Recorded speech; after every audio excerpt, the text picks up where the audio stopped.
বন্ধুরা, মরুভূমির বুকে এমন এক শহর যেখানে কাচের মতো স্বচ্ছ নীল জলের পাশে মাথা উঁচু করে দাঁড়িয়ে আছে বিশ্বের উচ্চতম বিল্ডিং, যেখানে কৃত্রিম দ্বীপ তৈরি করা হয়েছে খেজুর গাছের আকারে, যেখানে পুলিশের গাড়ির তালিকায় থাকে বুগাটি আর ল্যাম্বরগিনির মতো সুপারকার।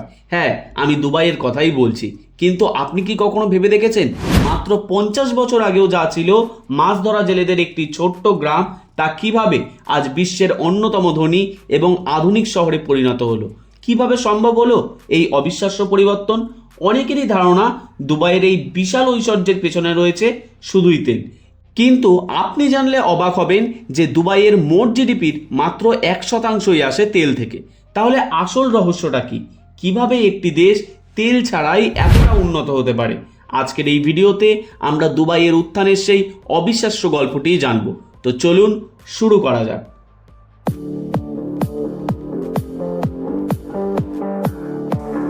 দুবাইয়ের গল্প শুরু হয় আজ থেকে অনেক বছর আগে। 19 শতকে দুবাই ছিল পারস্য উপসাগরের তীরে একটি শান্ত জেলেদের গ্রাম। এখানকার মানুষের মূল জীবিকা ছিল মাছ ধরা এবং মুক্তা সংগ্রহ করা। এখানকার মুক্তার গুণমান এতটাই ভালো ছিল যে সারা বিশ্বে কিন্তু এর চাহিদা ছিল। এই মুক্তার ব্যবসায় ছিল দুবাইয়ের অর্থনীতির মূল ভিত্তি।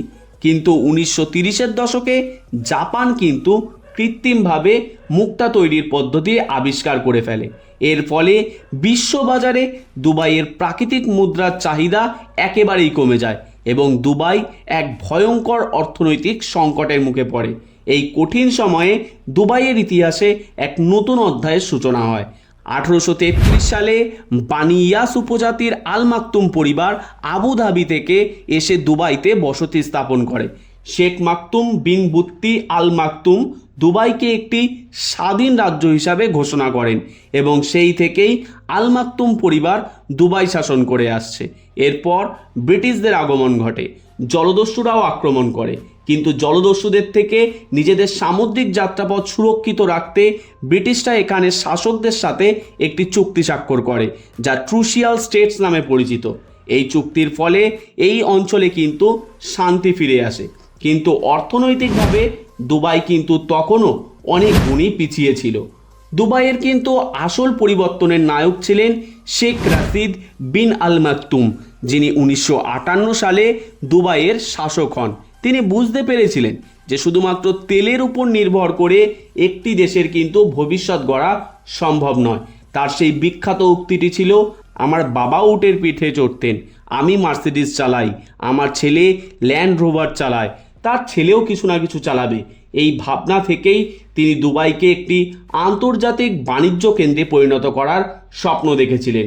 তার প্রথম বড় পদক্ষেপ ছিল দুবাই ক্রিক, অর্থাৎ খাড়িটিকে আরও গভীর করা, যাতে বড় বড় জাহাজ সহজেই কিন্তু বন্দরে আসতে পারে।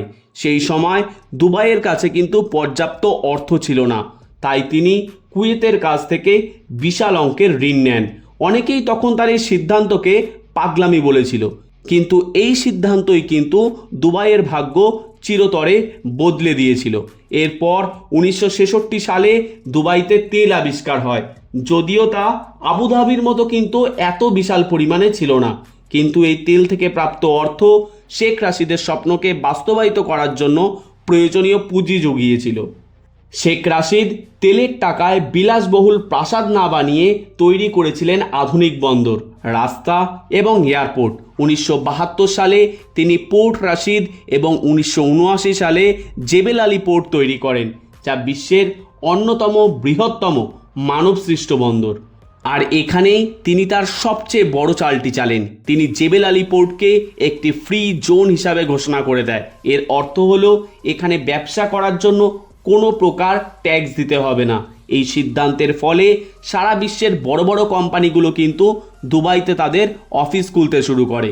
এরপর তিনি এমিরেটস এয়ারলাইন্স প্রতিষ্ঠা করেন, যা আজ বিশ্বের অন্যতম সেরা বিমান সংস্থা। শেখ রাশিদের মৃত্যুর পর তার পুত্র মোহাম্মদ বিন রাশিদ আল মাকতুম তার স্বপ্নকে কিন্তু আরও এক নতুন উচ্চতায় নিয়ে যান। তিনি বুঝতে পেরেছিলেন যে 21 শতকে টিকে থাকতে হলে দুবাইকে একটি গ্লোবাল ব্র্যান্ড হিসাবে প্রতিষ্ঠা করতে হবে। আর এর জন্যই এমন সব প্রজেক্ট তিনি হাতে নেন যা সারা বিশ্বকে কিন্তু অবাক করে দেয়।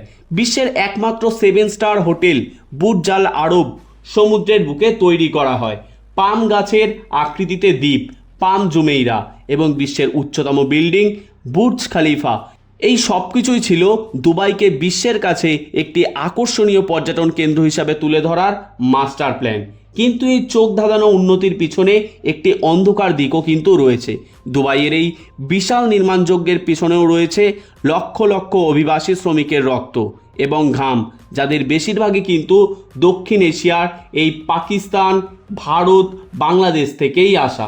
কাফালা সিস্টেম নামে একটি বিতর্কিত আইনের অধীনে এই শ্রমিকদের কিন্তু অনেক সময় অমানবিক পরিস্থিতিতে কাজ করতে হয়। কম বেতন, অস্বাস্থ্যকর জায়গা, দীর্ঘ কর্মঘণ্টা এবং পাসপোর্ট কেড়ে নেওয়ার মতো গুরুতর অভিযোগ প্রায়ই শোনা যায়। মানবাধিকার সংস্থাগুলি একে আধুনিক দাসত্ব বলেও কিন্তু আখ্যা দিয়েছেন। শুধু তাই নয়, দুবাইয়ের রাজ পরিবারের অন্দরেও রয়েছে কিন্তু নানা বিতর্ক। শাসক শেখ মোহাম্মদের নিজের কন্যা প্রিন্সেস লাতিফা এবং স্ত্রী প্রিন্সেস হায়া দেশ থেকে কিন্তু পালানোর চেষ্টা করেন।